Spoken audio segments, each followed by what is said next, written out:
Don't worry about taking photos or taking screenshots of today's PPT because links of handouts will be attached to the lecture today. So all you have to do is take down notes so that you can keep up. Irish, do you need paper? All right, so again, good morning. I'm so sorry for those na medyo malalate sa Zoom because I can't keep on checking my Zoom while discussing, but I'll be checking it every now and then. Okay, so grammar is very important because it takes up 25% in your speaking and 25% in your writing. Yes, that's 1/4 of your score. That's why you should not take it for granted, especially in your writing subtest. Because, as I've mentioned a few times already in our speaking lectures, the good news is examiners are not so strict when it comes to grammar in your interview. Okay, that's good news because it's speaking. They won't be able to take down notes of every little detail that you make or you commit, mistakes that you commit. Unlike in your writing subtest, you're going to be leaving footprints, evidences of your mistakes, especially in punctuation. That's why commas, periods, semicolons, pang pro na yon, but yeah, if ever feel yung gamitin. Well, all those things, even capitalization and spelling, is all part of your grammar technical evaluation.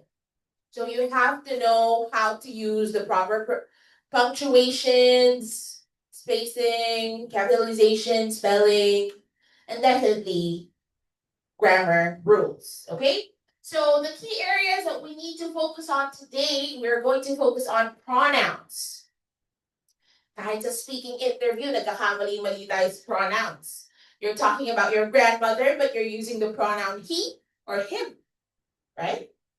So that's normal, especially if you're not a native speaker of the language and once a week ka lang naman umaattend ng coaching. So, yun lang din naman yung chance mo makapagsalita ng English. So, technically, you're gonna make mistakes with your pronouns, okay?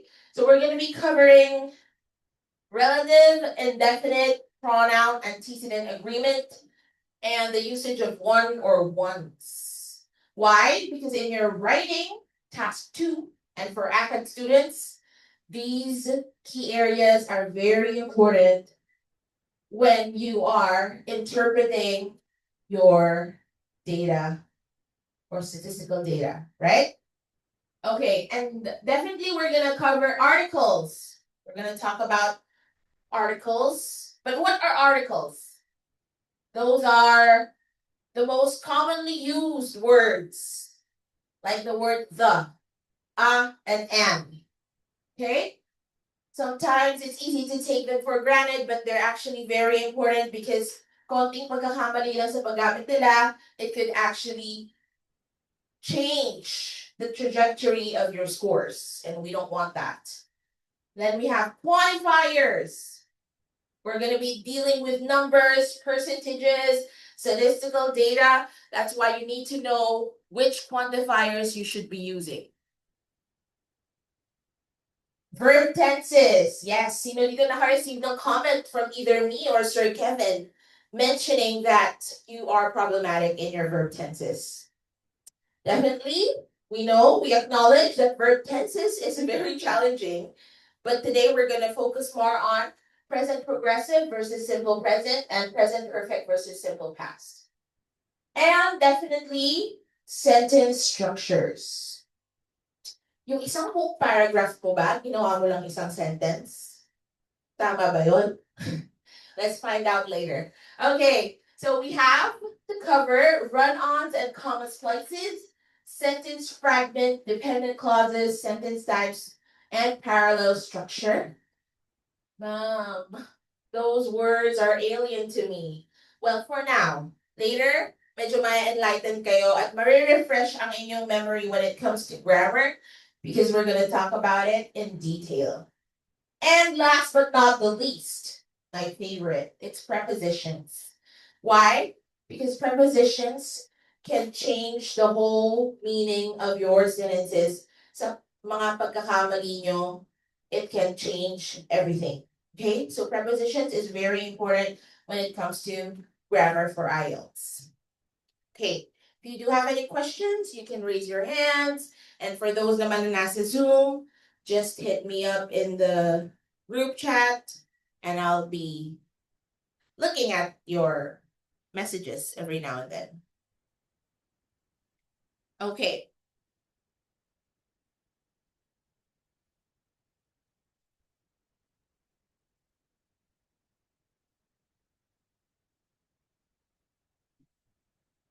Okay.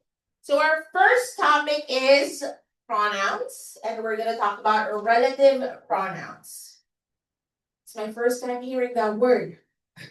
Okay, first let's talk about the word relative. When we say relative, what does it mean? Kamag-anak. May sumagot, kamag-anak daw.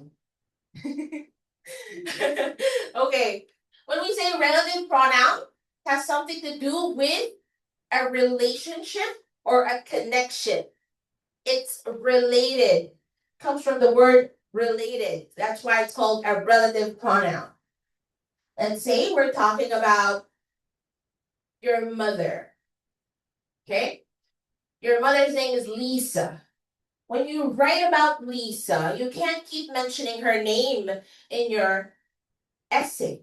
Lisa is kind and generous. Lisa was a summa cum laude when she was in university. Lisa is a wonderful person and friend. It doesn't sound natural at all. That's why we need to be able to use relative pronouns such as she, whom, who, to talk about people. All right? So, as you can see, we have subject, object, possessive.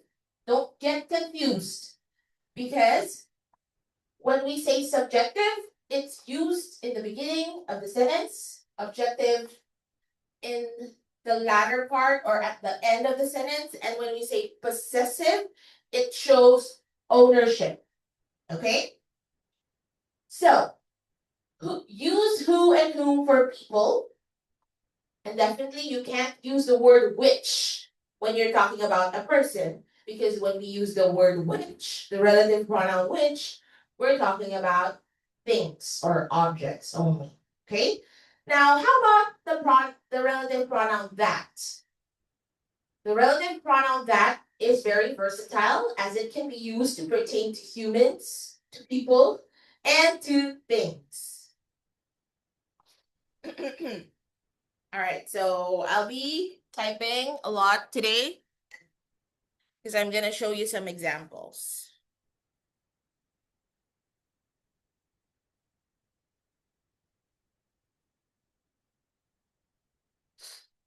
Okay.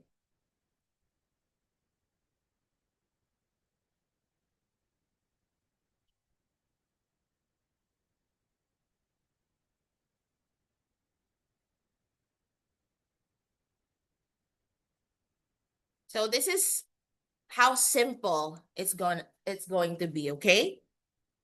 For example, we use the pronoun he. The pronoun he is used in the beginning of a sentence. Okay? For example, he is my brother. Simplihan lang natin yung mga sentence samples today.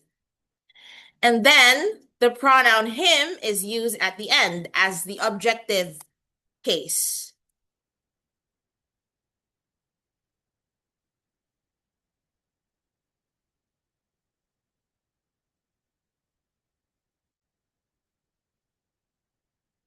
Okay? And his is used in possessive form. When we say possessive, it simply means showing ownership. Whose umbrella is that? It's his umbrella. Okay? That's what we call possessive form. You can copy the examples if you feel like it's going to be helpful for you.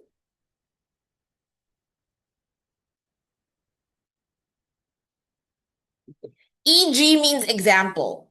Okay? Mali yung tinuturo dati na EX. It's not EX, it's EG. It means example. Okay? Baka kasi bago sa inyo yan at sabi niyo, ano, ba't naglagay kasi mama ng egg? All right, so you get my point? How do I change the... I want it to be bigger, but for you guys to read it properly. It's his, sorry, wait lang. His umbrella. Yan. Okay, let's take a look at some more examples. All right, so how about the word me and my? Okay.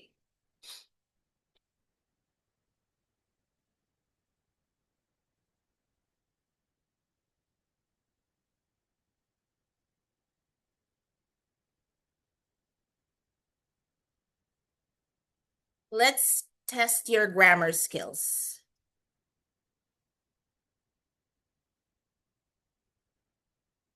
Which one is the correct one?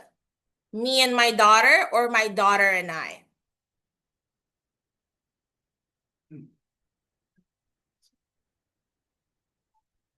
Isa-isa lang po. Okay, yes? My daughter. Perfect. Your answer is correct. My daughter and I. Okay? We use me at the end of the sentence. Let's give some examples.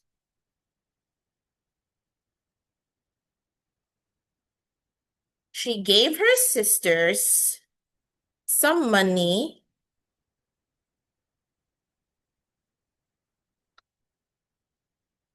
but most of it was given to me. That's all. All right. See, we put the pronoun me at the end of the sentence. Okay, next.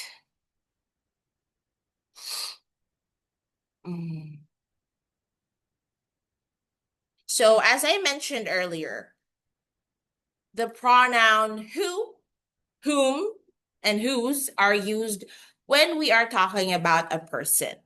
However, the pronoun which is used when we're talking about things or objects. So let's have some examples.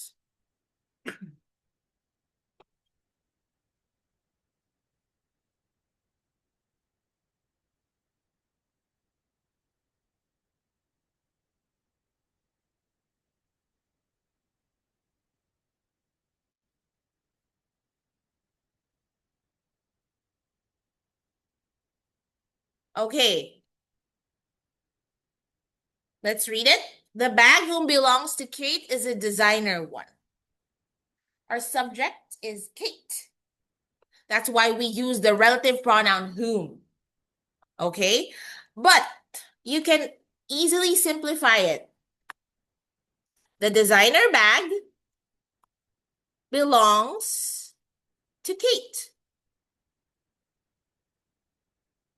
Both sentences are grammatically correct and accepted, but the second one is an option that is more simple and safe, especially for those who are not confident with how to use the relative pronoun whom.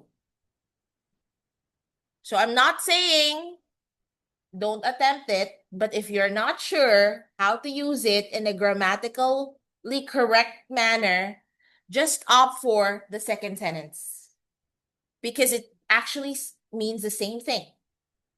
The designer bag belongs to Kate. It shows ownership and it's more simple, easy to understand, and direct. Now, why are we teaching you relative pronouns? Just because in any case that may come at kailangan mong gamitin yung relative pronoun, you know how to use it. Okay? How about the word which?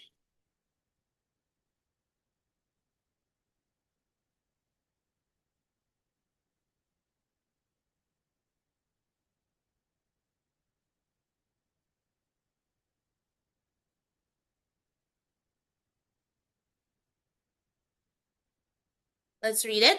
The smartphone, which I own, is in the car.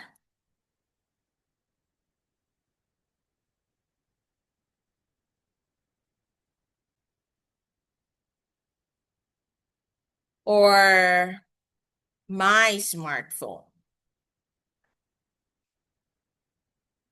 All right. These both sentences have the same meaning, same message. It's my smartphone. It belongs to me. But the structure is different. The first example is more complicated because we have the relative pronoun which. Which is pertaining to what? A thing. And what's the object here in the sentence?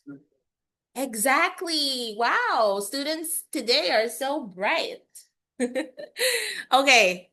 On your papers, on your notebooks, make an example similar to this one. Just try it. I want your brains to be activated right now. I'll be roaming around and checking your sentences, so you better be prepared. And for those na nasa Zoom, please do send your example sentences. If you are quite intimidated in the group chat, just direct message it to me here in Zoom. Kasi may ganong option naman po sa chat thread.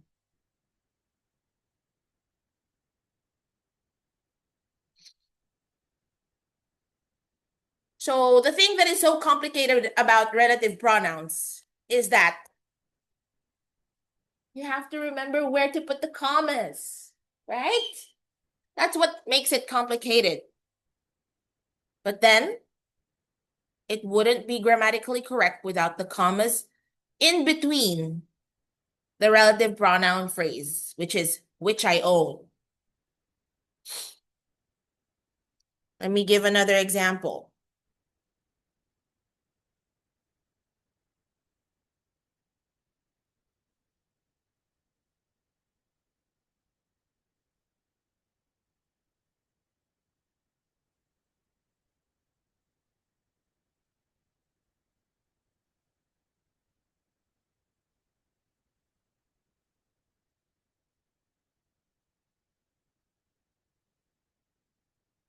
The restaurant which we dined at was crowded.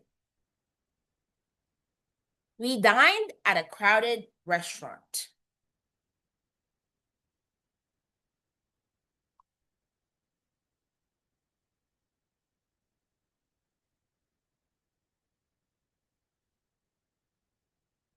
Thank you very much, RG, but please don't forget to use proper commas before and after the relative pronoun phrase.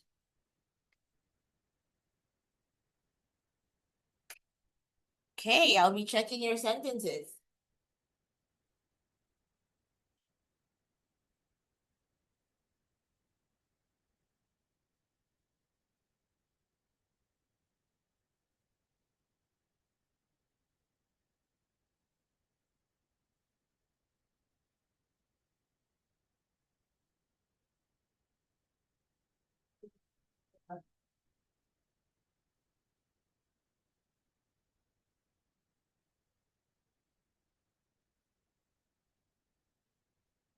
Confident to let me see your sentence.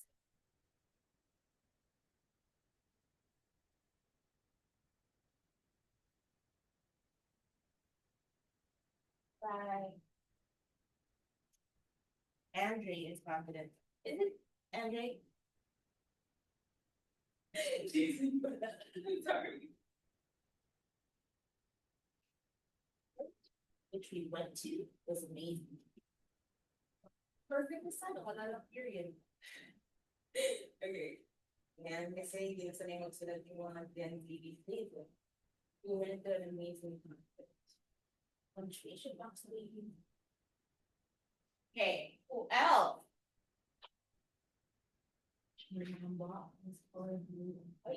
Perfect. But I think the word color is unnecessary because the big redundant. Blue and white are already colors.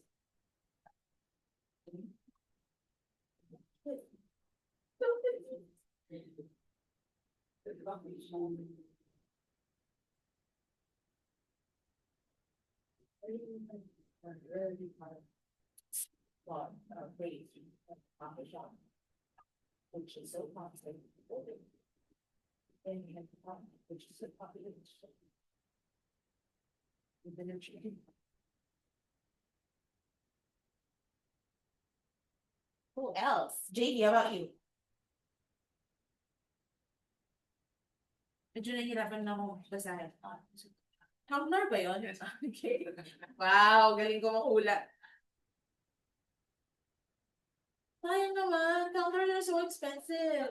Sige. Alright, you guys are getting it. Ewan ko lang sa mga hindi ko na-checkan. Ayaw nyo mag-raise ng hands eh. Yeah, the format is correct and the punctuation marks are correct as well. So, amazing. You guys are fast learners. So, I only gave one example with the relative pronoun which. That's why I'm going to give you another example with the relative pronoun whom. Okay?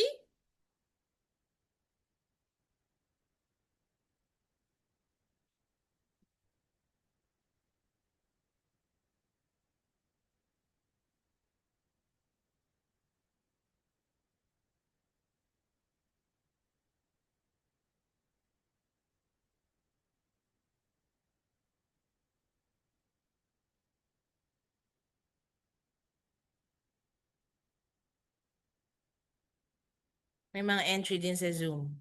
Ayaw nila magpatalo. Perfect. Okay. I inquired about the test pointers from our teacher, whom I know very well. Don't forget, comma, after, before the relative pronoun whom. So, the relative pronoun whom is pertaining to the teacher, our teacher, okay? I inquired about the test pointers from our teacher, whom I know very well. Okay, another example para medyo malinawan pa kayo how to use the relative pronoun whom.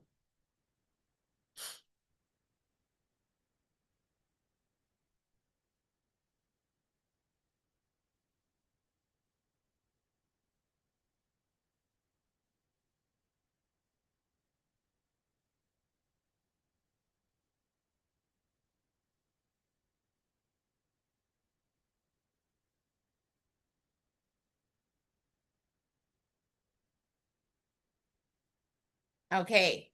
Nilagay ko siya sa gitna. Ba't ka nangiti sa example ko, Irish? Okay. Our new neighbor, whom my sister has a crush on, is from UK. Siyempre, sino ba naman hindi magkakrush sa blue eyes, green eyes, with a British accent? Right? Okay. See? Nilagyan ko siya ng comma. Nakapagitna siya sa relative pronoun phrase. Okay? All right then. No questions? Is it clear? Try to make an example sentence using the relative pronoun whom. I'm not doing this for me, I'm doing this for you para na-apply nyo agad yung natututunan nyo because later on, it's gonna get more complicated. Hindi pa ba complicated yun, ma'am?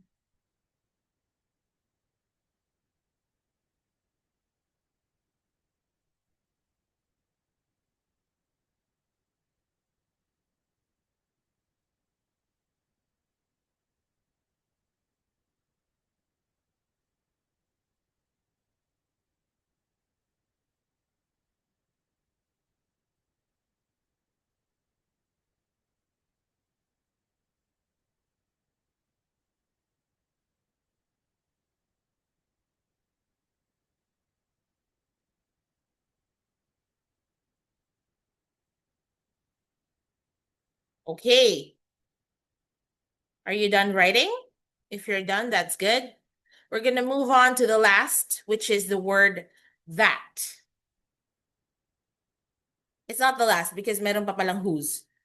But we're gonna move on to the most simple relative pronoun. Bakit ko sinabing simple? Because You don't need to add any commas when you use the relative pronoun that. And it's so versatile because you can either be pertaining to a person or pertaining to an object, thing.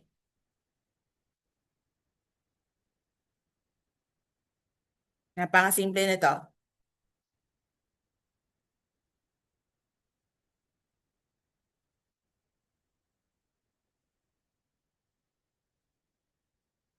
No commas needed.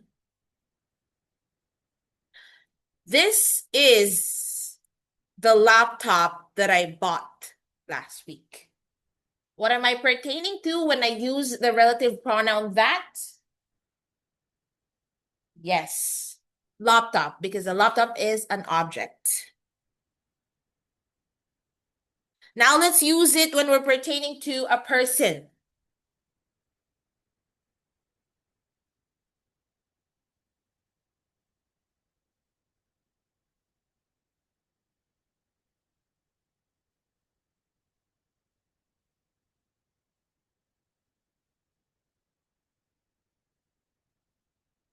She's the therapist that helped me overcome my tawang-tawa. I'm just kidding. All right, so baguhin na nga lang natin. Pinagtatawanan niyo kasi. So probably anxiety, okay? Yeah, therapist helps you overcome your anxiety or your depressive thoughts, right? She's the therapist that helped me overcome my anxiety. Again, what is the relative pronoun that we used? That. The word that. And we're pertaining to a person, the therapist, okay? That's why the relative pronoun that is versatile because you can either use it when you're pertaining to an object or to a subject, a person. She's a therapist that helped me overcome my anxiety.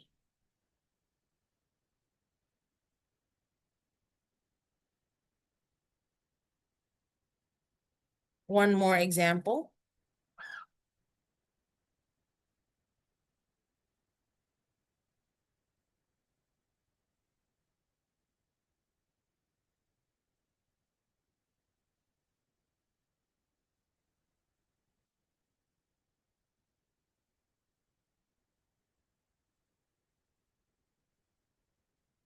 The dog that barked all night kept all the neighbors awake. Kaya pinulutan na lang siya. Charis. No to animal cruelty. Grabe. Hindi ko i-upload tong recording na to. Okay, so now how are we gonna be using another relative pronoun? Is it whom or which? Bagay ba siya or tao? Definitely dogs are not human. So what are you gonna use? Which, okay? The dog which barked all night kept all the neighbors awake. That's the difference when you're using the relative pronoun that and the relative pronoun which. The relative pronoun which comes with a lot of complications since you're going to be using commas before and after the phrase. But with the relative pronoun that, definitely no more complications. Tuloy-tuloy lang yung ideas, right? Is it clear? So I want you guys to make two sentence samples. Parang ganito. The dog that barked all night kept all the neighbors awake. And then the dog which barked all night kept all the neighbors awake. Pwede din namang whom kung tao yung tinutukoy natin. Okay? All right. I'm giving you 1 minute to keep writing before we move on to the next slide.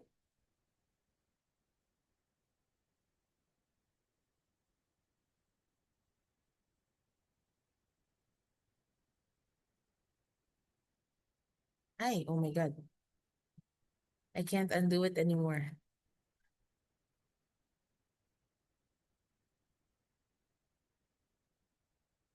Sige, magsusulat na lang ako ng isa pang example.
So don't forget the reminders. The key reminders is that the relative pronoun who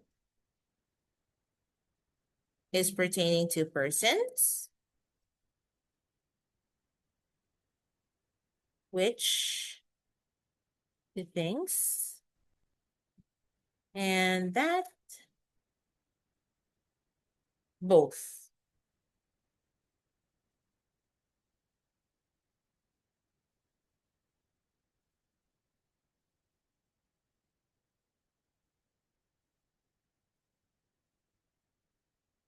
Okay, RG, that is a perfect sentence. Thank you. Ang sentence ni RG, she is the person that taught me so many important lessons in life. Try mo naman gamitin yung who. Same example sentence. Okay. No more questions about the relative pronouns who, which, and that? Because we will move on to the next topic.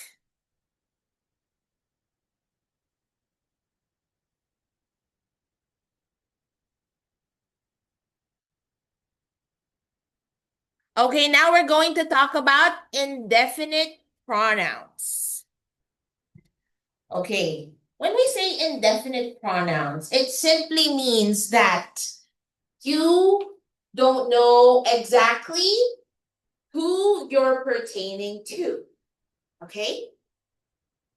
If I say, somebody stole my wallet, am I pertaining to you? Am I pertaining to Nicole? Dalawa yung Nicole dito. Am I pertaining to John? Definitely no, because I just said somebody. Somebody stole my wallet, which means indefinite. Wala akong tinutukoy. Hindi ko alam actually kung sino.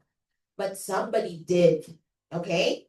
So the word somebody is an indefinite pronoun. And that's what indefinite pronouns mean.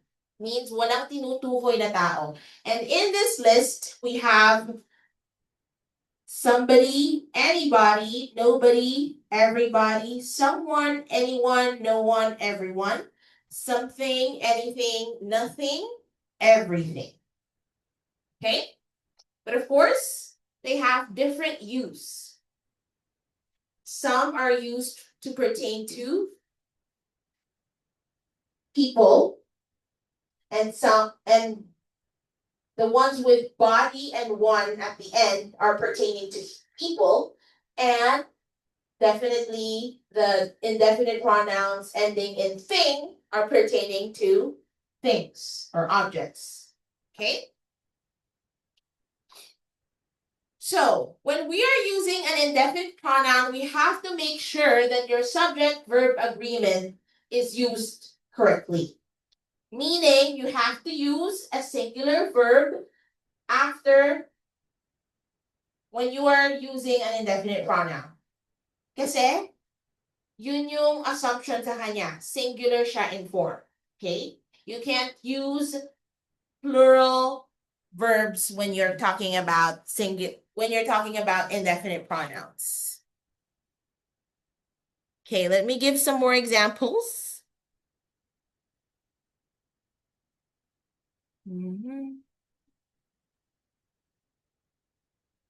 Okay.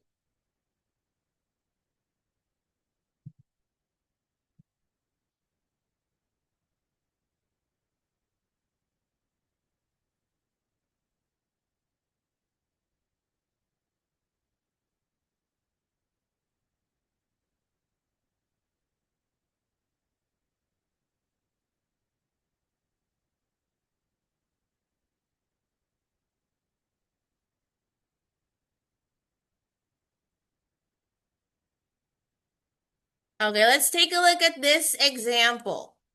The indefinite pronoun that we used is everybody. Pwede din namang everyone, okay? Everybody, everyone is accountable for their own lives. So as you can see, the verb that we use is. Hindi ko siya ginamitan ng are because if I use are, it means it becomes plural. Okay? So, everybody is accountable for their own lives.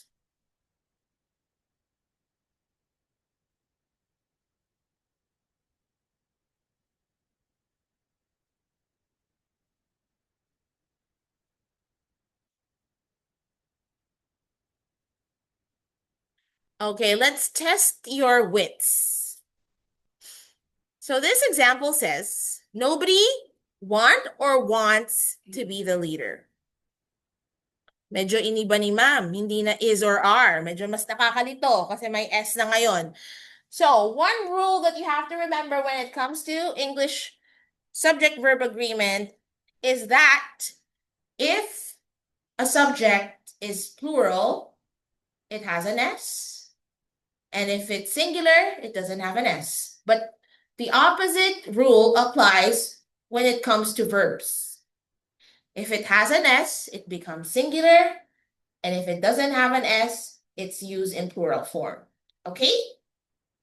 So, let's see. What is the correct answer? Nobody wants to be the leader or nobody wants to be the leader?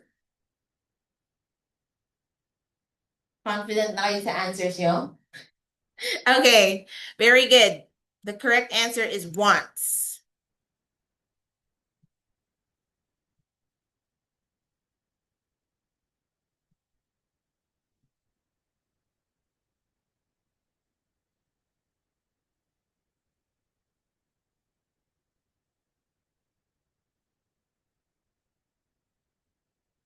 Okay. Somebody like or likes you.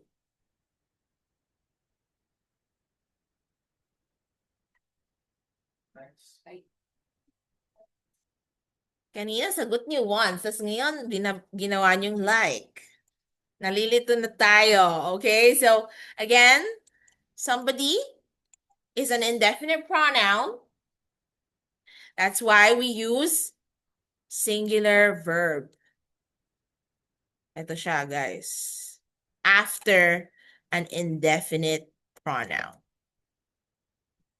And then you have to use a plural pronoun to refer back to an indefinite pronoun. What are we talking about?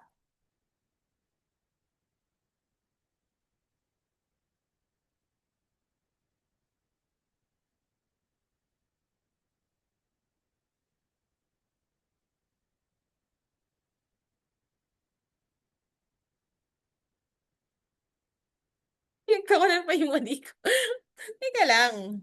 Everybody must wear their face mask. Everybody is the indefinite pronoun that I used. And the plural pronoun to refer back to it is there. Plural siya, there. Hindi ko sinabing his, hindi ko sinabing her. I used the pronoun there because it should be in plural form. Okay? Everybody must wear their face masks. So kahit na singular yung verb na ginamit, when you're going to use a pronoun to refer back to the indefinite pronoun, ma'am, nakakalito na. You have to use it in plural form. Okay? All right, let me shed some more light into your very dark moment right now. Okay, let me give another example.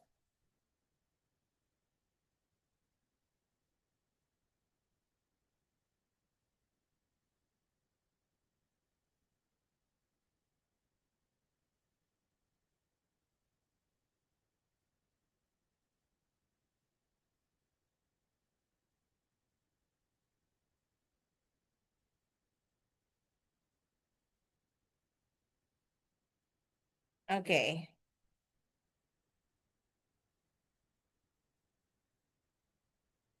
How about let's use the relative pronoun nobody.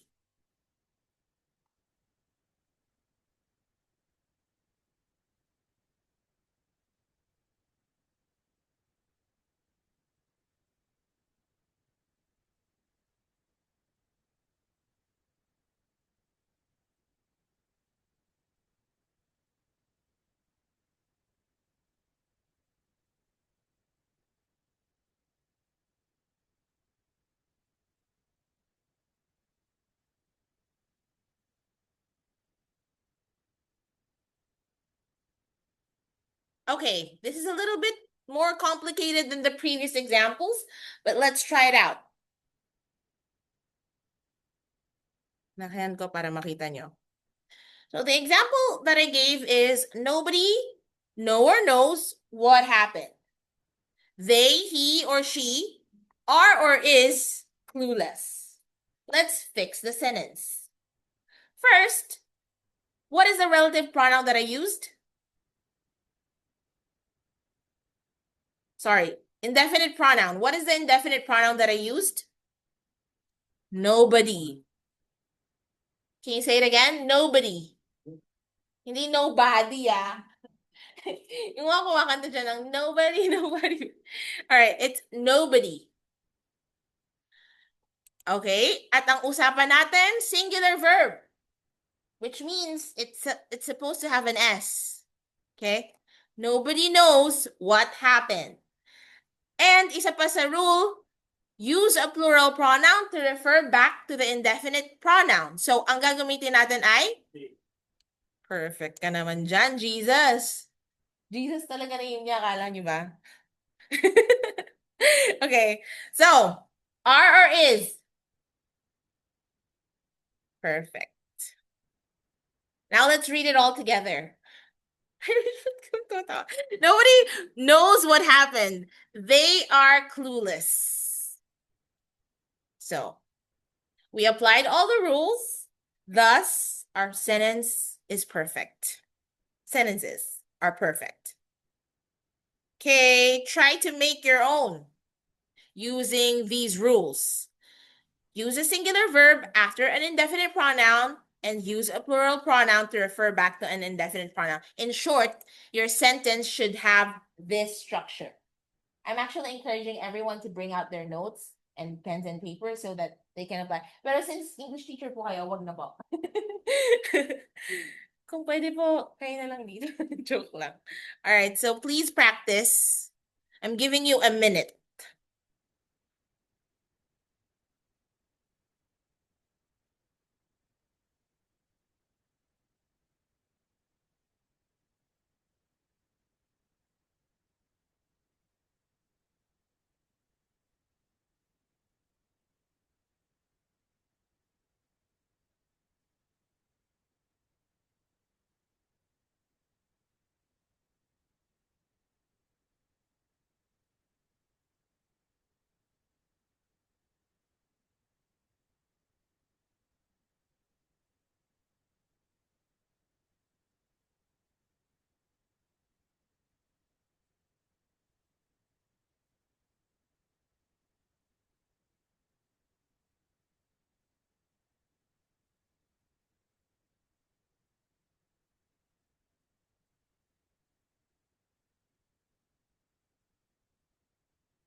Okay.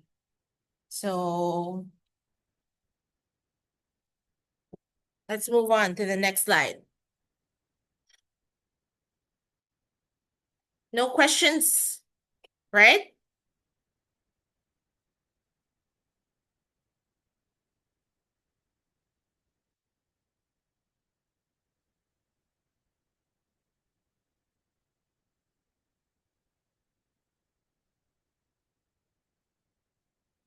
Okay, so now let's talk about the possessive form.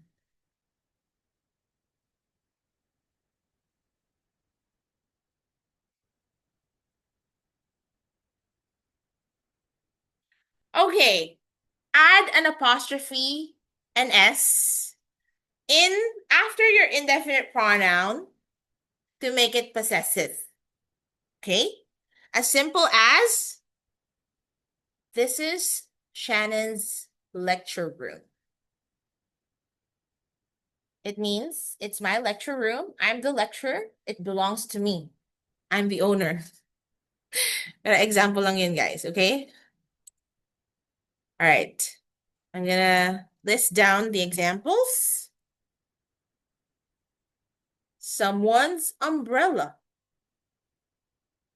was left behind. Again, we don't know who the umbrella belongs to. It's someone's umbrella, and it's in possessive form.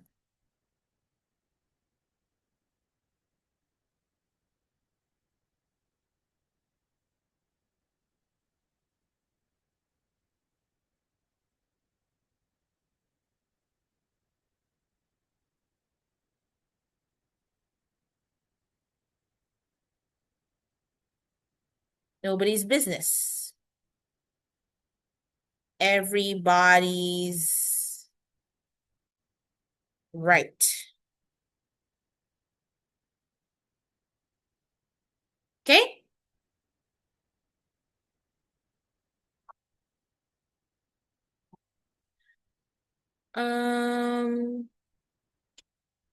Okay, I want to give you an example of something that could cause a little confusion.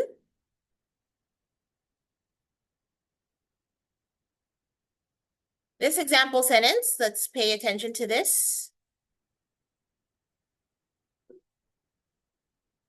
Paniniwala ba kayo that this is a complete sentence? Everybody's busy. Okay. And it's not in possessive form. It's actually a contraction for everybody is busy. So baka malito kayo, hindi ganyan yung paggamit ng possessive form, ha? We only use the possessive form when we show ownership, when we want to express ownership. Okay. Next rule is when you use indefinite pronouns, make sure that there are no two negatives in one sentence. All right?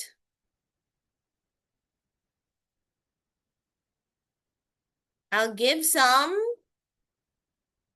examples first. And let me know how to correct this sentence.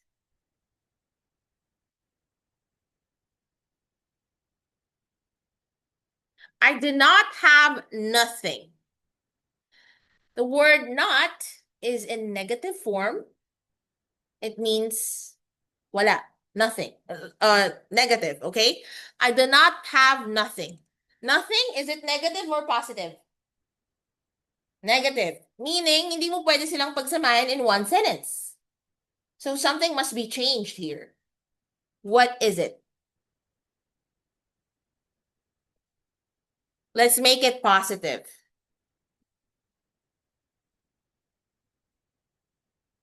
So the correct sentence is, I do not have anything. Okay?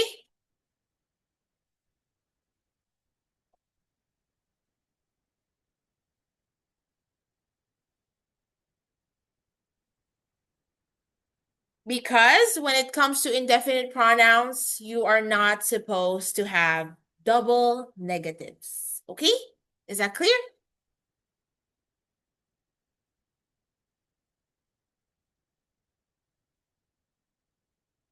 All right. Now let's check kung tatama ba yung mga sagot ninyo.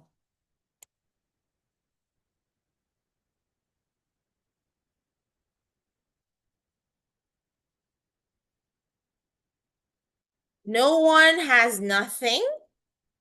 This is the first example that I want you guys to check. No one has nothing. Anyone has nothing. And no one has anything. Let's check the rules. Again, no one, negative, positive. Louder. Negative, right? Nothing, negative, positive. Meaning, mali siya. Right? Kasi nga, hindi nga pwede yung double negative sa isang sentence. Anyone, negative or positive?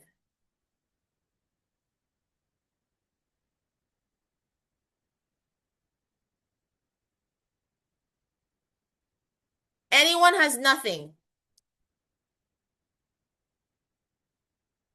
It's positive and negative, but it's grammatically incorrect. Okay?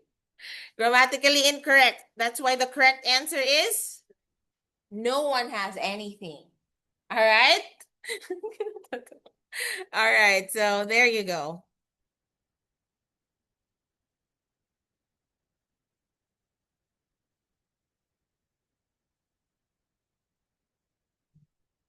I really appreciate your participation, RG. Thank you. Okay, let's move on to the next topic. Or are we still indefinite pronouns in the indefinite pronouns? All right, let's pay attention to the word else. You could use the word else after an indefinite pronoun. For example, nobody else. No one else.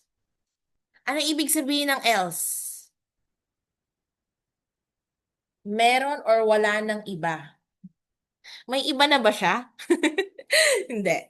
Okay, so nobody else wants to join the meeting. Meaning, wala nang may gustong join sa meeting. Okay?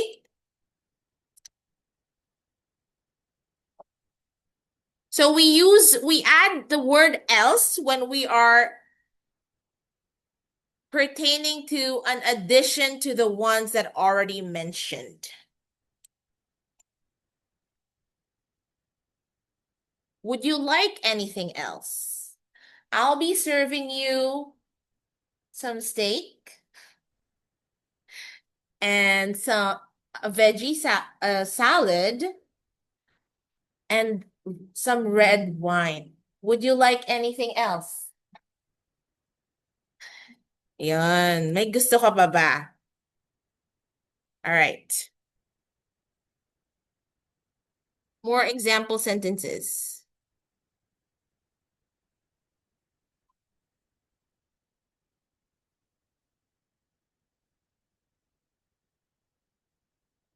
Ang sakit naman ng example na to. He or she is dating someone else. Hindi na ikaw yung gusto niya. So, acceptance na lang siguro, no? Okay. So, the indefinite pronoun is someone, and we added the word else. All right. Bumisita ka sa bahay ng kaibigan mo. Sinakto mo pa talagang lunchtime.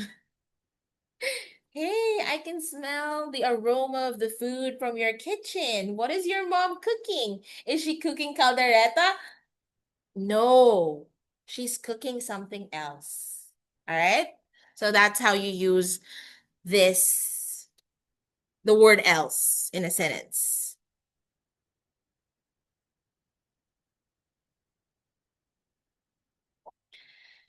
Now, another rule that you have to know is pwede mo ding gamitan ng possessive form yung word na else.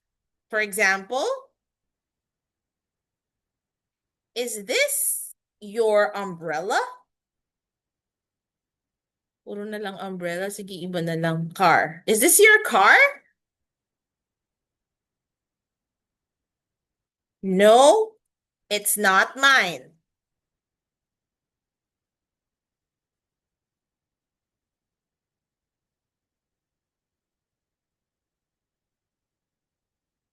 It's someone else's. That's how you use it in possessive form. Okay? Is this your car? No, it's not mine. It's someone else's. First of all, I don't have one. I'll give you an example, okay? Is everybody catching up? Keeping up? Okay. Parang nabobore na kayo. Ang tahimik nyo kasi. All right. Don't worry. At 10:30, I'm gonna give you a 5 to 10 minute break.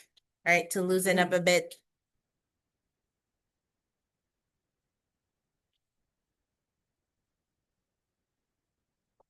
Now we're going to talk about pronoun antecedent agreement. From the word antecedent, ibig sabihin na to, it comes after. Or it's the pronoun that we use to refer to it. Okay? So, this is a very important rule that you have to remember. When you are using the indefinite pronouns anybody, everyone, anyone, someone, somebody, no one, and nobody, they are always in singular form. Okay?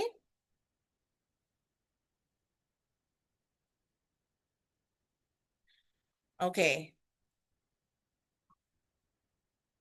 Simple lang naman. Complicated lang yung tawag, antecedent agreement. But it just simply means that the subject that you're using must have an agreeing pronoun. Okay?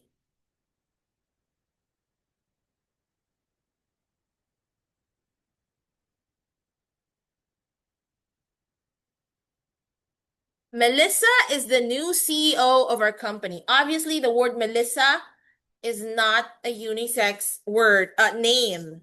It's actually a feminine name, so we know that she's a girl, right?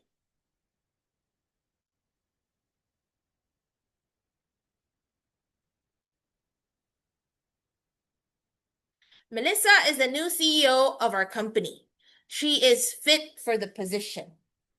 So, ano ba yung ibig sabihin ng antecedent agreement? Melissa, which is our subject, and our pronoun, she. Hindi natin sasabihin he, or them, or their. We're going to use the pronoun she.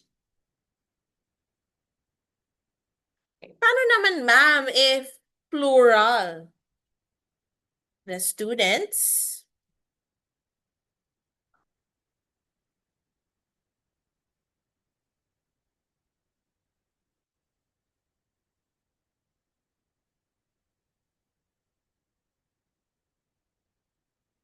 students, no gender, and it's in plural form. So what is the antecedent agreement? What is the pronoun that agrees?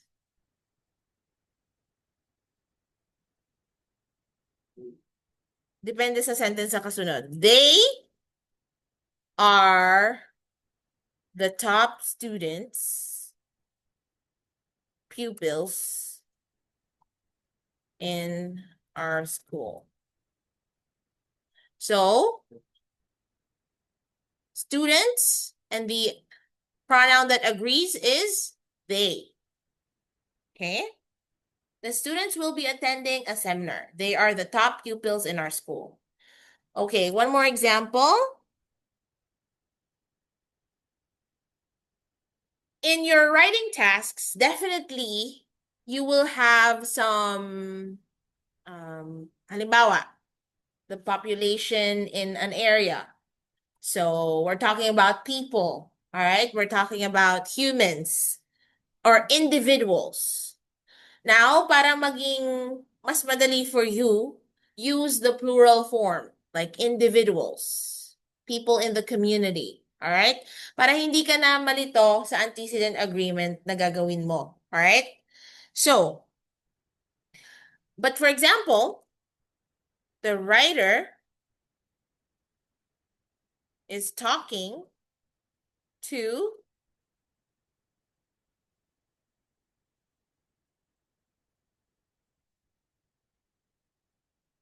what is the correct pronoun?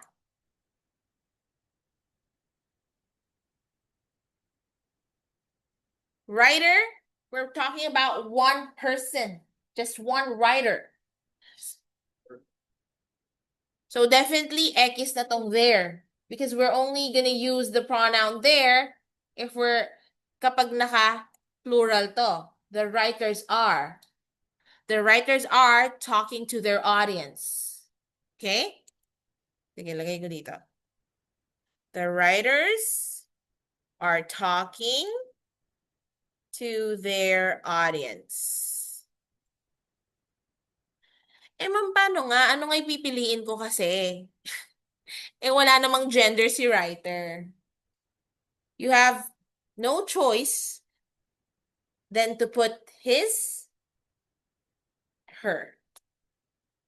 Kasi hindi tayo pwedeng maging gender bias. We're living in a gender-neutral society.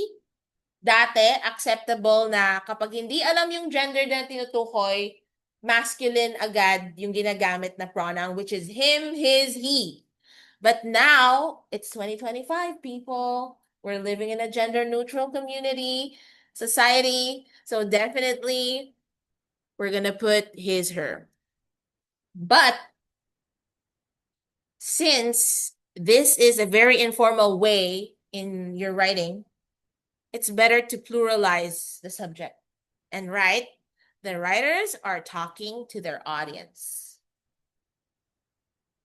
Okay? But of course, it depends on what you're actually writing about. Kaya these are just some tips.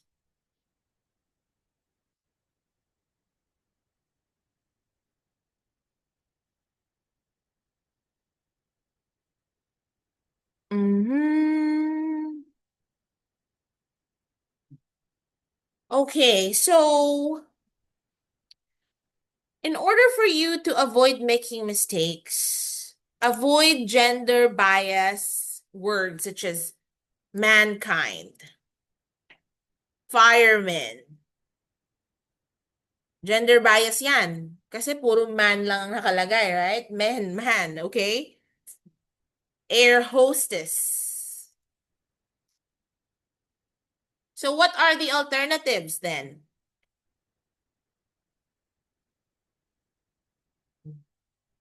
For mankind, we have humanity. Firemen? Ayun. Firefighters. Very gender neutral na siya.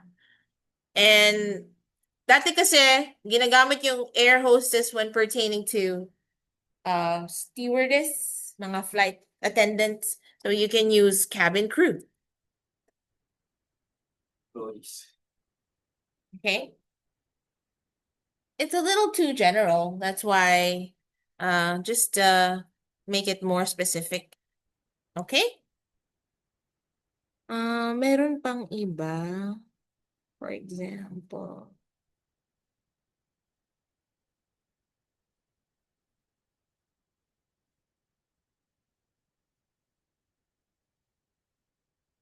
Okay. How about this?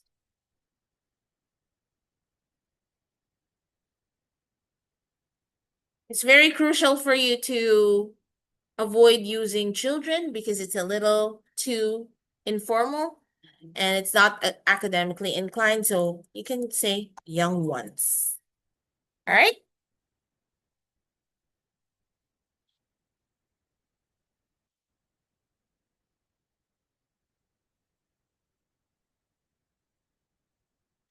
Okay. Now we're going to use either and neither, which is so confusing. I know, right? Either means inclusive, right? Neither means no options at all.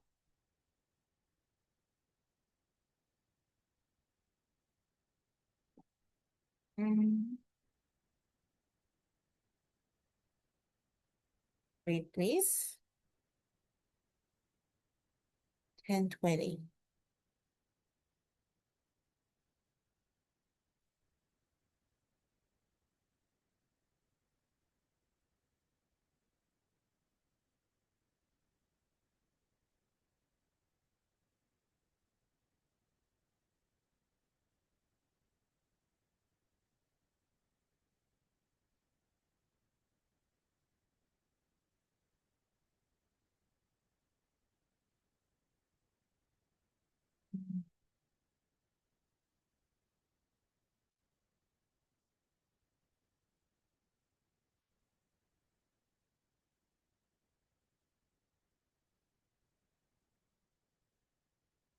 Okay.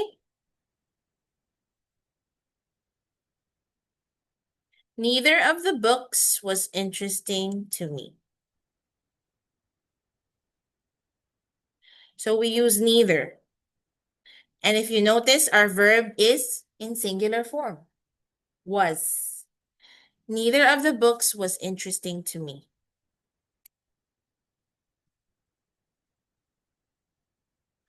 I'm booking a hotel this weekend. I want a family suite or a couple suite. Suite. So now, I'm asking the receptionist which of the two is available, but she said neither.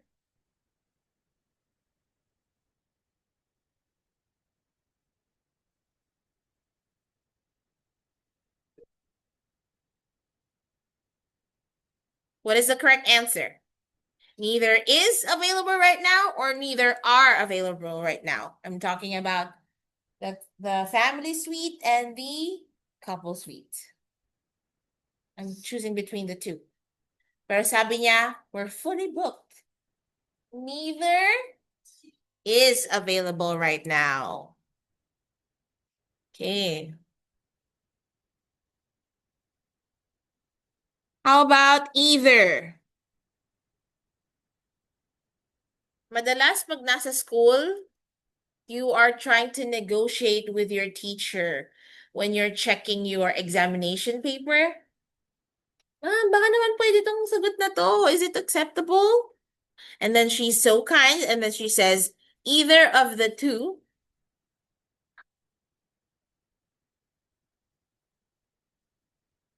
Is or are?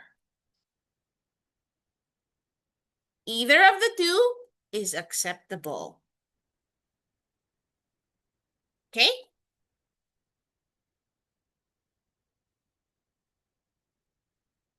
When you go shopping and you ask your jowa or your husband, wife, ano mas bagay sa akin? Okay? Your partner is feeling generous. You can buy either. You can buy either of the two. They're both good options.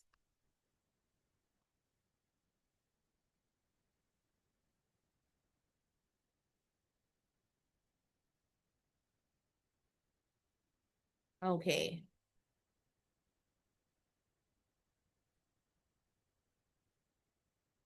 All right. So that's how you use either or neither. All right. So we will be talking about quantifiers next. But before that, let's have a quick 5-minute break. You can go to the toilet, buy something if you want.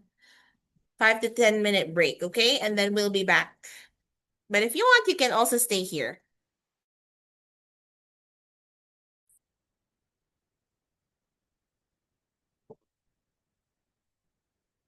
Okay.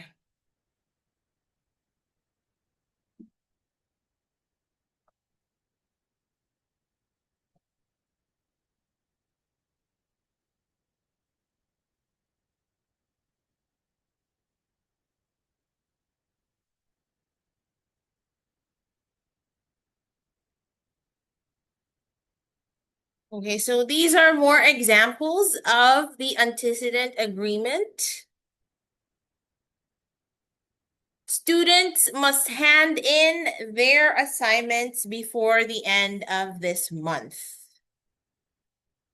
A student must hand in his or her assignment before the end of the month.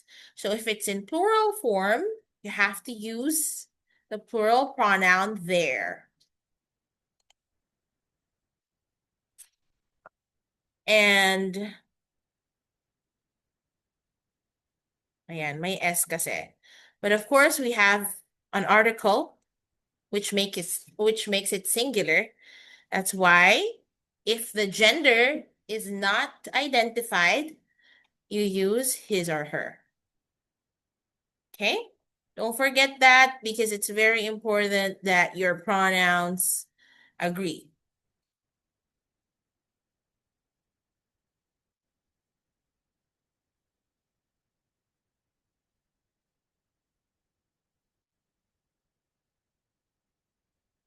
Now let's talk about the pronouns one and once. Definitely, when you use the pronoun one, you're pertaining to one thing or it's singular in form. And when you are using once, we're pertaining to plural form. Why is it important to use these pronouns one and once? To avoid unnecessary repetition. Okay, let's say you're talking about students or children. Okay, you can't put that in a sentence, in every sentence. The children, the population of the children are bigger this year compared to last year. The ones, you can say the ones in elementary school, blah, blah, blah, and the ones in private school. So the word ones is pertaining to children. Okay. And I'll give you some more examples how to use this pronoun.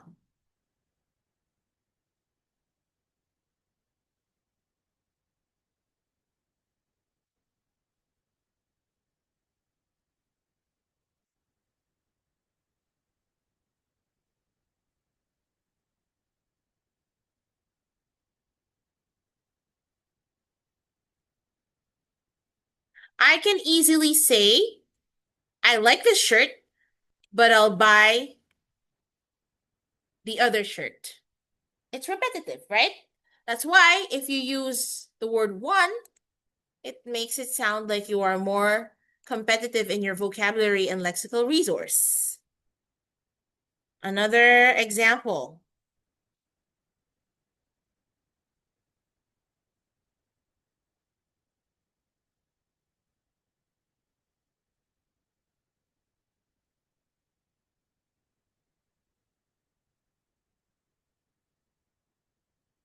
This cookie is stale. Give me another one. Pertaining to the cookie. All right? Another example, yung may once naman. These apples are rotten. Pick the green ones instead.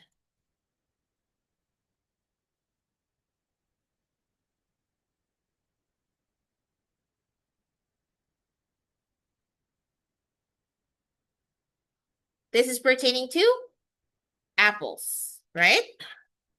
These apples are rotten. Pick the green apples instead. Repetitive. It doesn't sound so good, but if you choose the word once, it sounds better.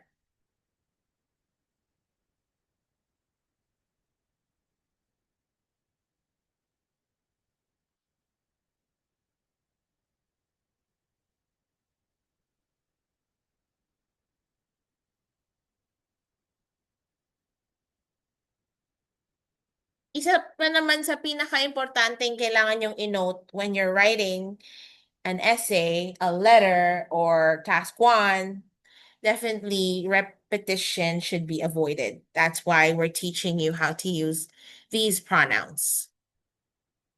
The old chairs are replaced with more comfortable ones. You can say comfortable or comfortable, depending on which one you're comfortable with. But I like to blend it because it's a time saver. Since dalawang syllables lang. Comfortable. Wait, comfortable, right? Instead of four. All right, so I believe it's clear. You don't need more examples. Okay, now let's talk about articles. Again, articles are words such as a, and the. Sometimes I know most of you are really confused. Which one should you be using when you're pertaining to something? Is it a or is it the? But definitely one rule that you have to remember is you use a when the next word starts with a consonant sound. And of course, you use "and" when the next word is vowel sound. Sound hindi vowels lang. Kasi there are words such as the word honest. It starts with a consonant, but it sounds like there's a vowel sound, okay? So, I need an honest opinion, not a honest, okay? I need an honest opinion. Okay, so we should use the indefinite article or "and" when we're talking about count nouns. So what are count nouns? Count nouns are nouns that are countable. It means you can count them logically, all right? Because the non-count nouns, you can't literally count them, but you can measure them, all right? So count nouns are oranges, apples, chairs, bags, shoes, clothes, anything that you can count. So when you use these articles, it's a determiner that you're talking about one. I have a backpack. All right? Or you can also say, I have a backpack. You can also use to show the person or thing that is one of a group. So, I have a new set of backpacks. Oh, malapit na magpasukan ulit. Nakabili na ba kayo ng backpacks ng mga anak nyo? Usually kasi 'di ba, pag bagong pasukan, kids would love to have new things. Pwede na yung binigay ni Mayor, ma'am. Just kidding. Alright, so, pero grabe naman kasi yung binibigay nila Mayor. Meron pa talagang name, picture, gano'n. Nakakita na ba kayo ng gano'n? Cute naman, di ba? Cute. Nothing against that. It's just that, if ikaw, bata ka, gagamitin mo yan. Honestly. No, right? Because you want kids would like what do you call that? The purple one and the black one?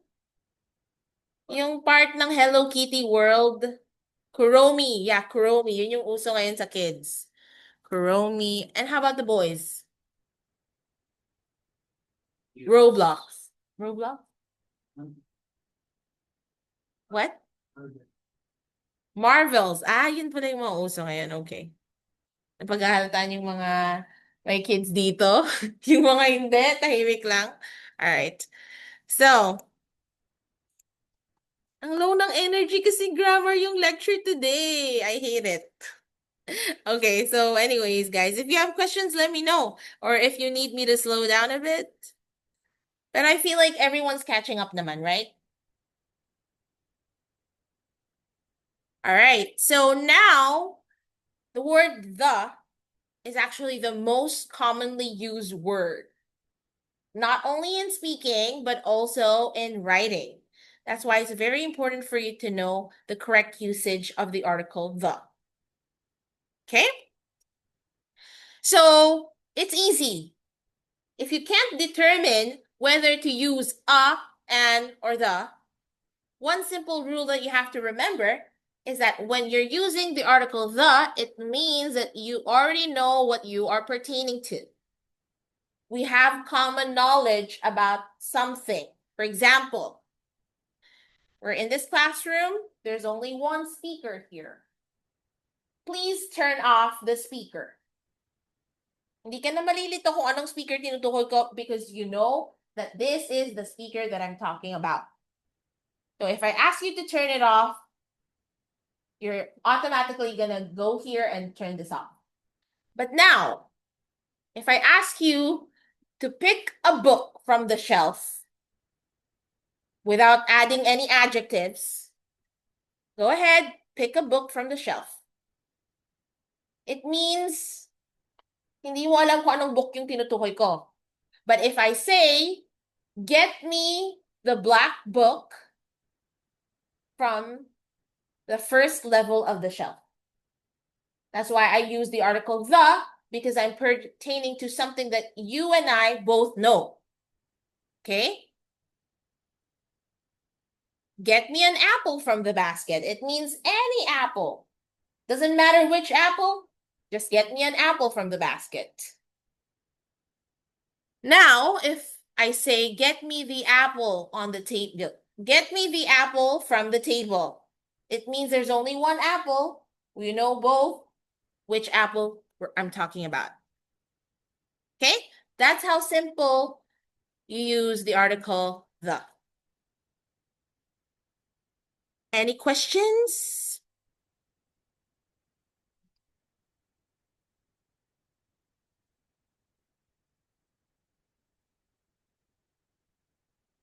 Okay, now we're going to talk about quantifiers. When we say quantifiers from the root word quantity, we're not talking about quality, we're talking about the amount, right? Quantity. So it answers the question how much or how many, depending if the noun is countable or non-count.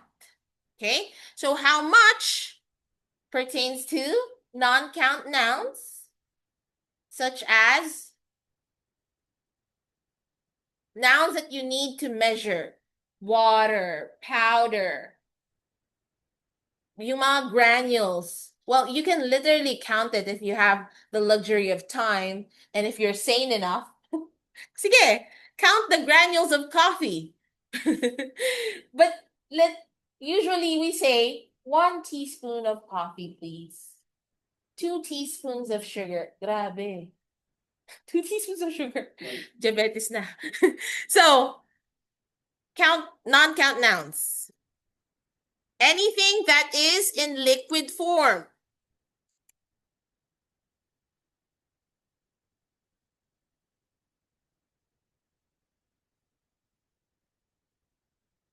Liquid, gas, science na bigla yung topic. Matter. Just kidding. Liquid, gas, powder,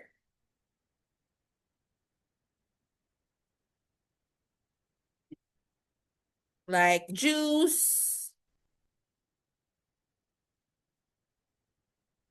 coffee, sugar, water,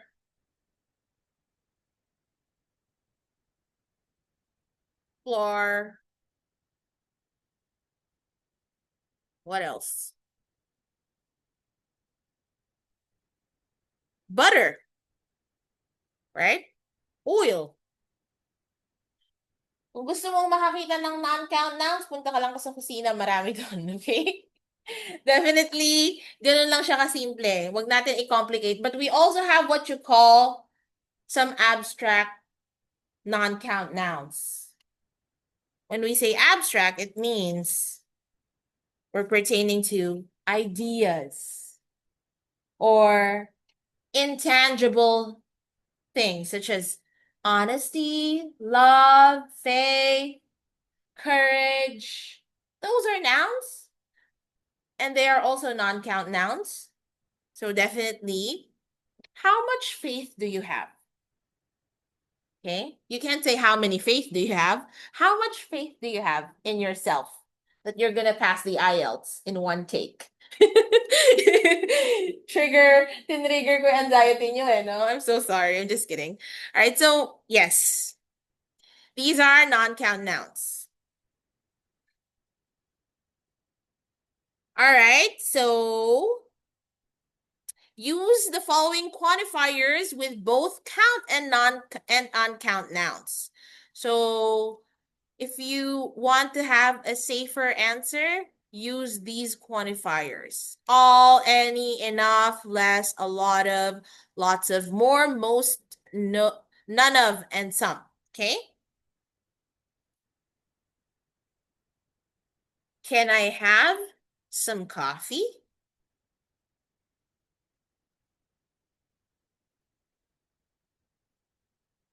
As you can see, coffee is non-count.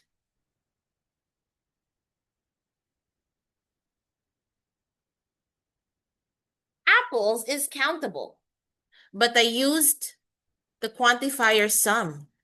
Kasi sabi dito sa rule, you can use these quantifiers when you're pertaining to either non-count and count nouns. Okay? Can I have some coffee? Can I have some apples? They're both grammatically correct. Okay. How about enough?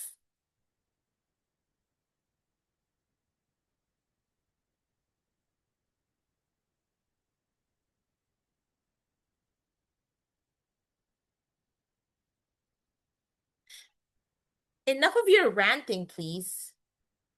You're so obnoxious. Okay? Or let me give a more precise example. I have enough money to buy a new yacht. Oh, yeah, man. I have enough money to buy a new yacht. Okay? Ang harap ka lang din naman. Laki-lakihan mo na, diba? I have enough money to buy a new yacht. Okay, what else? Enough and money. Money is another example.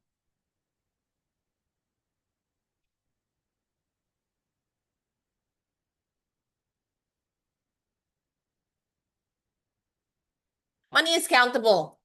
I have enough pressure in my head right now. Pressure is non-count. See? You can use them either in count nouns and uncount nouns. How about one more example? A lot of. I have a lot of friends.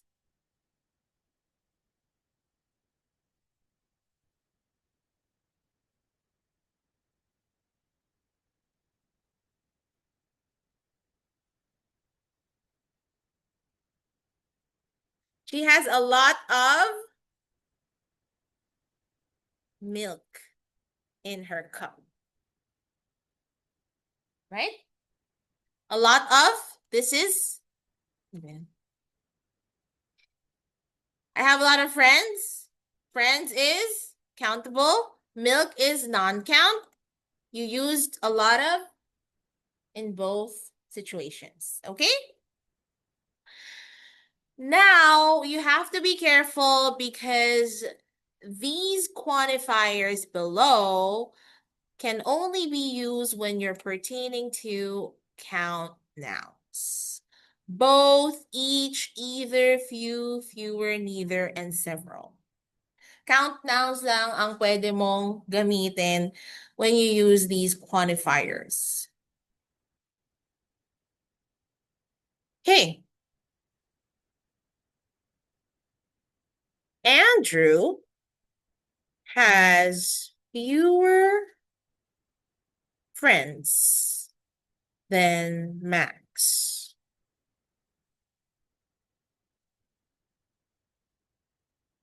How about if I say Andrew has fewer money than Max?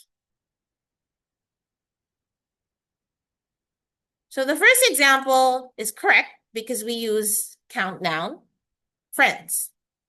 But the second example is incorrect because the noun is non-count, money. Tama ba? Wait, let's have another example. Maybe Andrew has fewer sugar in his cup coffee. We can't use it in this situation because sugar is non-count, right? Andrew has fewer sugar in his coffee. So it should be less. Okay? Another example. I was able to save several photos from the event.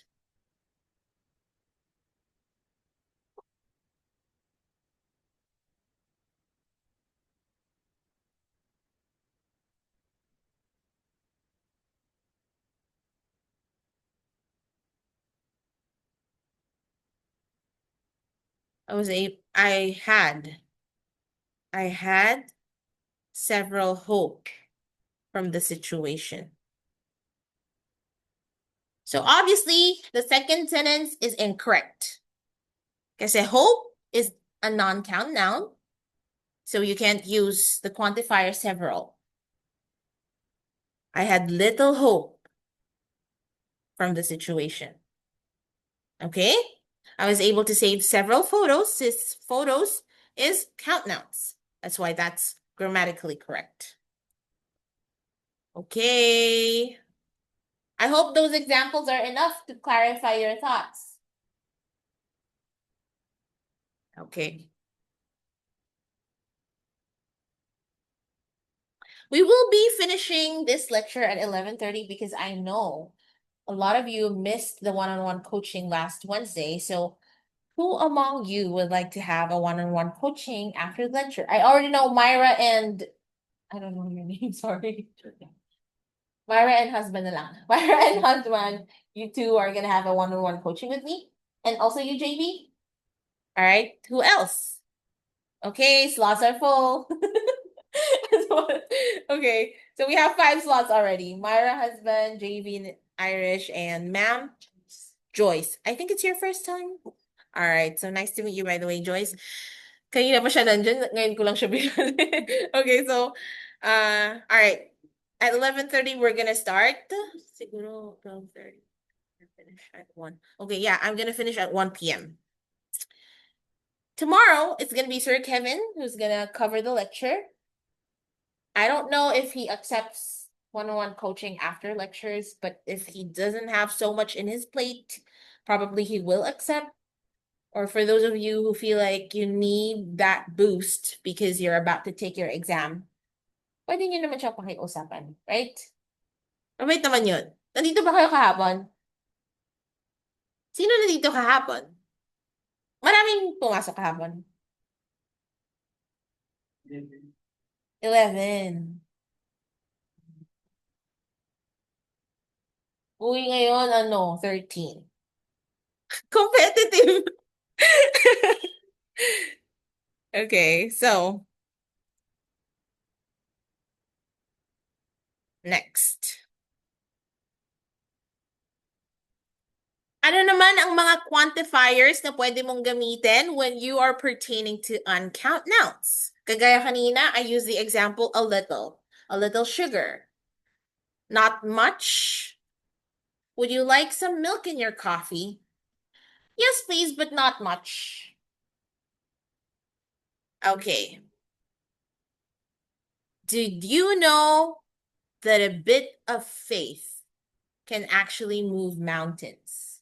Wow, napaka-inspiring, ma'am. Do you know what a mustard seed looks like? It's the tiniest seed among the plants. It's the tiniest seed, especially the Egyptian mustard seed. And according to a biblical source, that a mustard seed can move mountains, meaning even though you have little faith, if you hold on to it, you're gonna pass your IELTS. Yay, you're gonna get your band score. Okay. Just a little motivation. Mukha kasi kayong inaantok na or whatsoever. All right, so there.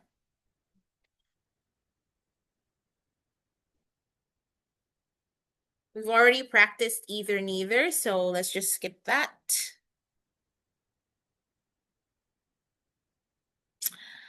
Okay, incorrect usage of each and every. This is very important for us to refresh because I've noticed a lot of test takers are having trouble when using these quantifiers, every and each. You kind of interchange them or don't know how to use them correctly. Okay? So one of the rules is use every or each with a singular noun to mean all. Every student in the university is qualified for the UPCAT. Wow, that's a competitive university. Okay, so it means all, every student. Never use a determiner with every and each. How can I explain this one? Wait.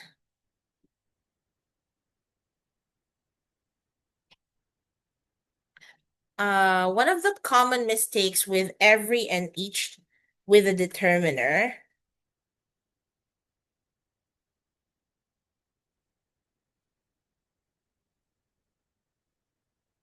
with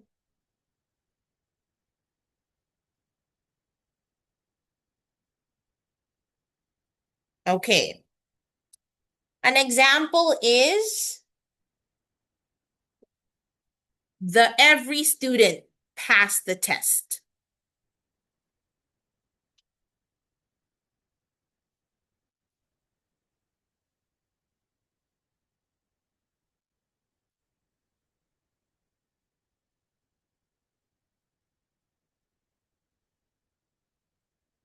The every student passed the test. What should you eliminate? The word the. So you can simply say every student passed the test. Another example. Ito. Ilagay naman natin sa gitna.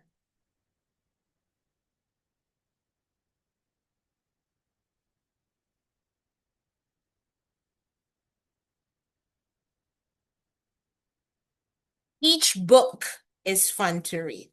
Okay? All right.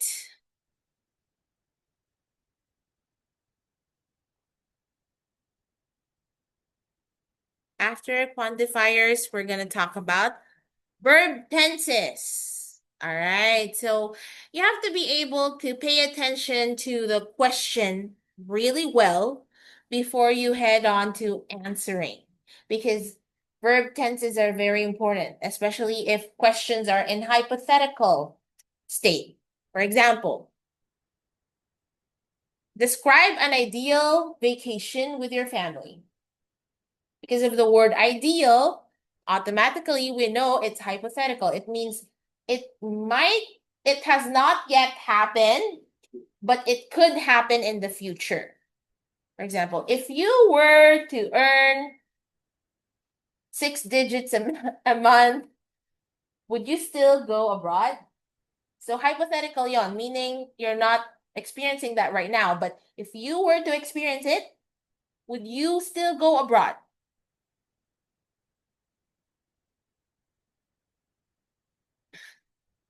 Right? Sana all na lang, 6 digits. So, if you were to describe an ideal vacation with your family, how would it go? Or what would that vacation be? So, hindi ka gagamit ng past experiences dito because we're talking about hypothetical situations. So, what you're gonna do is use future tense, right? I would choose a beach resort in Bohol, Philippines, because they are famous for their long stretch of white beaches. Emphasis on long E vowel sound. Beautiful white beaches, okay? All right, so that's why it's very important for you to know what tenses you're going to use when you are speaking and in writing, of course. But definitely, pag naman sa speaking, hindi naman ganun ka inconsiderate ang mga examiners when it comes to your grammar. So, few slips here and there, they're okay with that, okay? By the way, sa mga new students, if you were not able to attend a speaking lecture yet it's not really advisable for you to attend a one-on-one coaching session. But since you're already here, Joyce, sayang naman din yung pagkakataon, right? So, okay.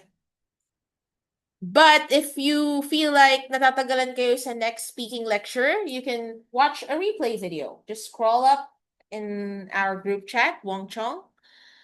And for those of you asking why Wong Chong, I don't know. Okay? Pero yun nga yung name ng group chat. So, Wong Chong. Search nyo lang yung speaking lecture. Lalabas na dun yung mga lectures. You can watch it, replay it, para may idea kayo what your content is supposed to be when it comes to speaking. Okay, now let's talk about the simple present tense. These are the key areas that you have to remember when identifying and using simple present tense. So, when you're talking about facts or general truths, ano ibig sabihin nun? The weather in the Philippines is scorching hot in summer. That's a fact, right? Or cats love milk. Love, simple present tense.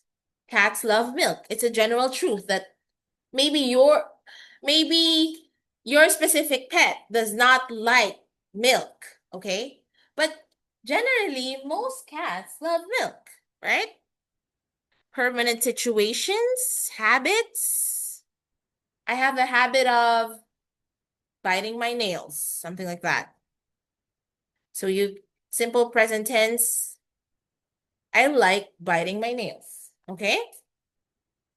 Future timetables and narrating what happens in books, plays, or films. You have 20 minutes left.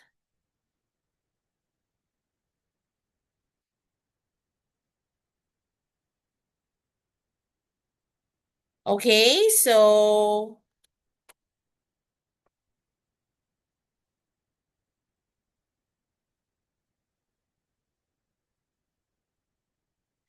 when are you supposed to use present progressive tenses?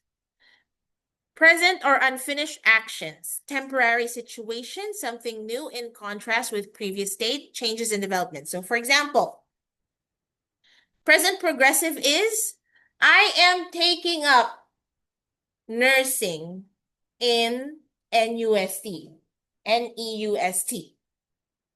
Present progressive yon. Because it means you have not graduated yet, but you're still taking up the course. Meaning, ongoing yung pag-aaral mo. You're still in college. That's what it means. Okay? Or, ano pa ba yung mga unfinished actions? I am learning IELTS at Niner English Cabanatuan branch. And my lovely coach is Coach Shannen. She's very, uy, hindi na, hindi na para iangat yung sarili. Okay? Right, so let's move on. In these cases, there are no shortcuts. You must take note when each tense must be used. So you have to use the present perfect tense when we are talking about when a specific time is not yet given and action is finished. Okay.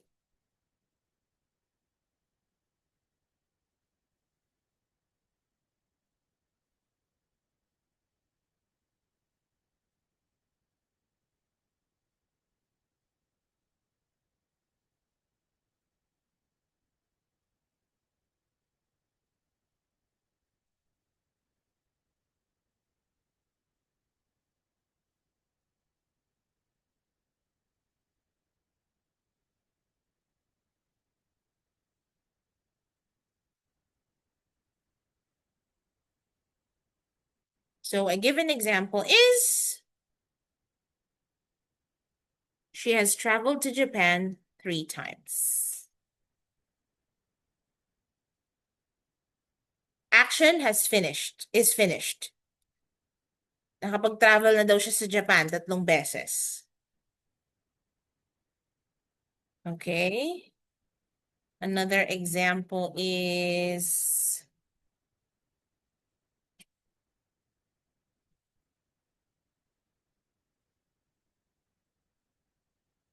Okay.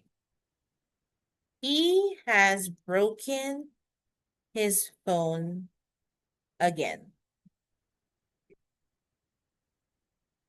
So, as you can see, I did not add any specific time. When did she travel to Japan?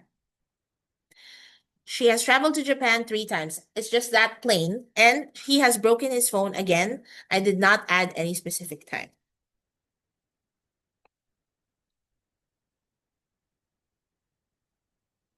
Okay, now I'm gonna give you some examples using simple past tense.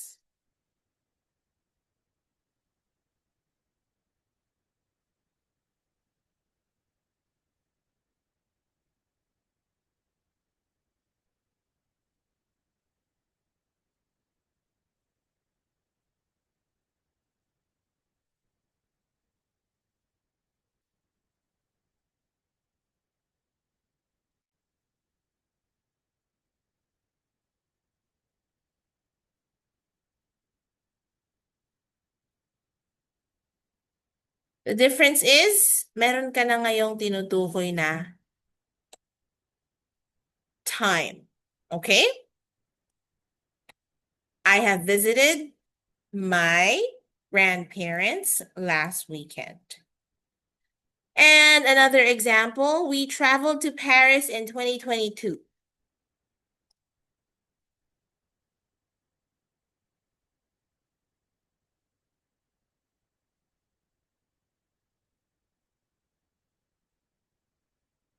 Okay?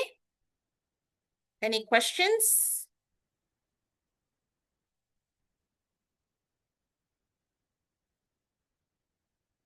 Okay. Now let's talk about run-ons and comma splices. Ito yung mga sentences na pilit mong pinagsasama sa isang sentence na dapat namang pinaghihiwalay, okay? Huwag mo kasing pinipilit yung mga bagay-bagay. So, all right. So, this is an example of run-on and comma splices. You mistakenly combine two independent clauses without any punctuation mark or simply using a comma. So, if you want to fix the run-on sentences, you have to use a semicolon, comma, or any of the coordinating conjunctions, a period to make two sentences, or an M dash. Pero definitely, hindi ko maire-recommend ang ibang options such as semicolon and M dash. Why? Because it's complicated. We don't want things to be complicated, right? So opt for comma and conjunctions and separating the sentences using period. Okay? I know medyo hindi nyo pa nagigets yung sinasabi ko, but I'll show you some examples.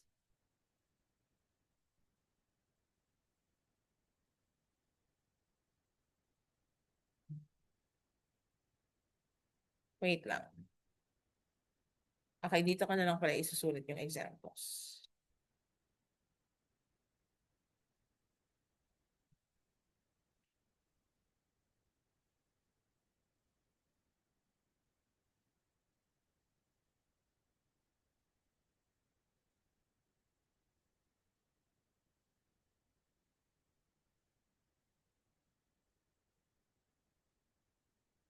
All right, so sorry, I had an important message. Okay.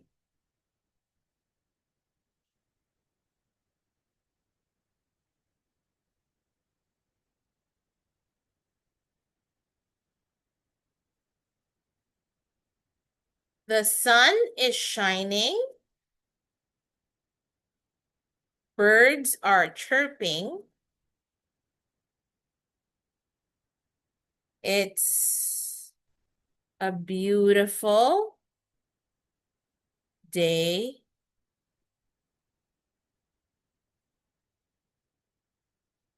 today. All right. Upon reading it, it sounds good naman, right? Napaka-positive ng vibes. The sun is shining, birds are chirping, it's a beautiful day today. But what's wrong with this sentence?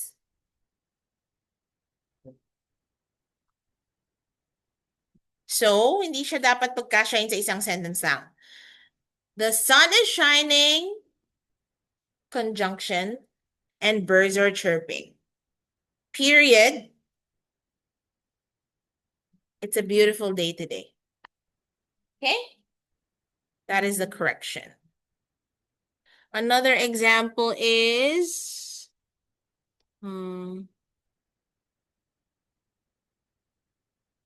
she likes to read books. She's also a very good artist. What should be done in this sentence in order for it to be corrected?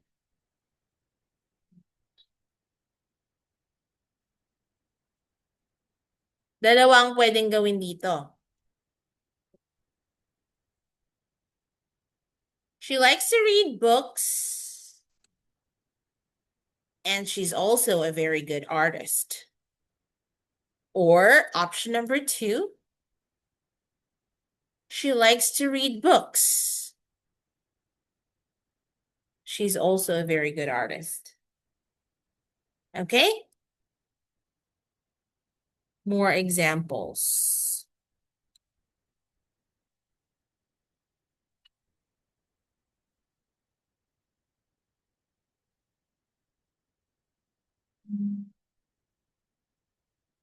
Commas place.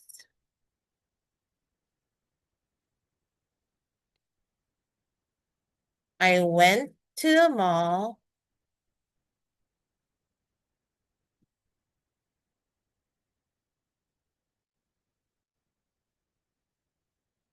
So number 1, you can say,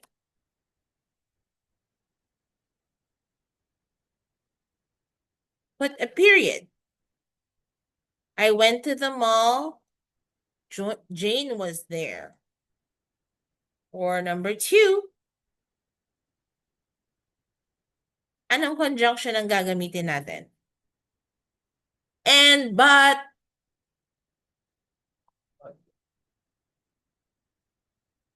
Kung natutuwa kang nandun si Jane, and ang gagamitin mo.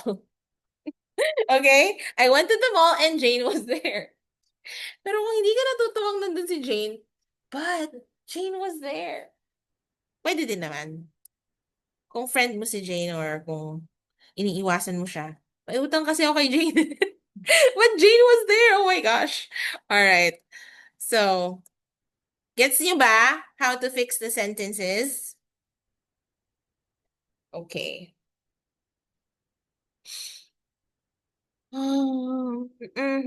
Okay, more examples. I went to the store,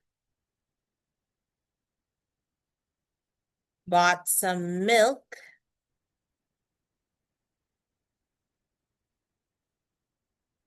ran for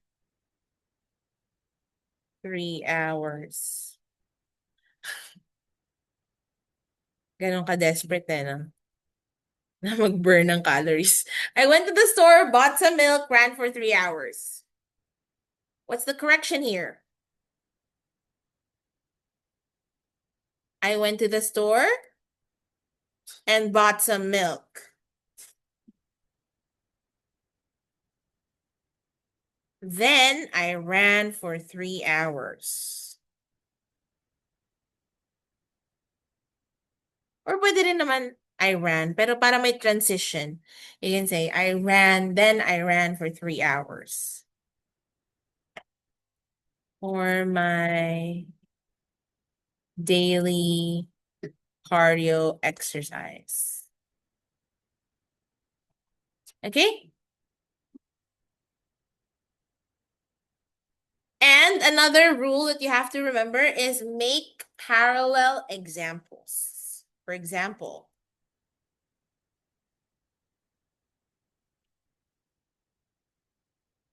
the lady living across from us has many hobbies, such as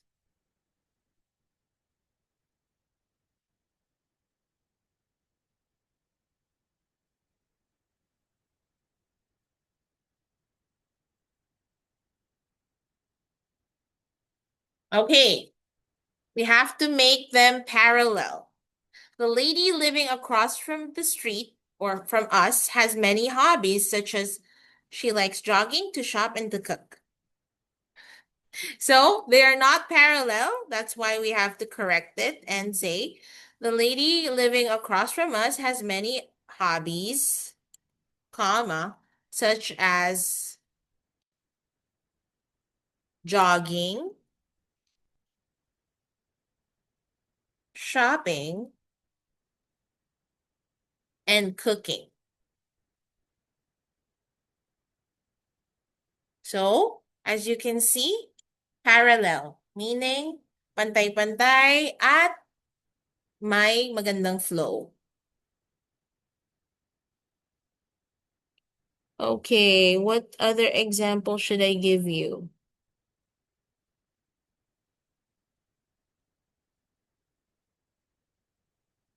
Okay, one more example. Andrew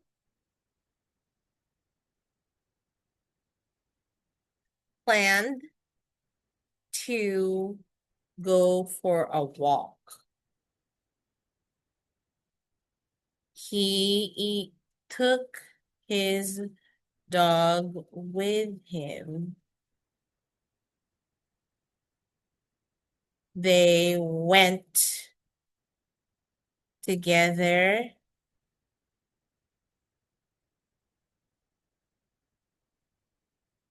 They spent time together. Okay, let's correct the sentence. Andrew planned to go for a walk, period. He took his dog with him. They spent time together, or they spent quality time together. But there's another way to make it sound more smooth, okay? By adding transition words such as Andrew planned to go for a walk, so he took his dog with him. They spent quality time together. Right? Mas maganda siya pakinggan. Okay, what time is it?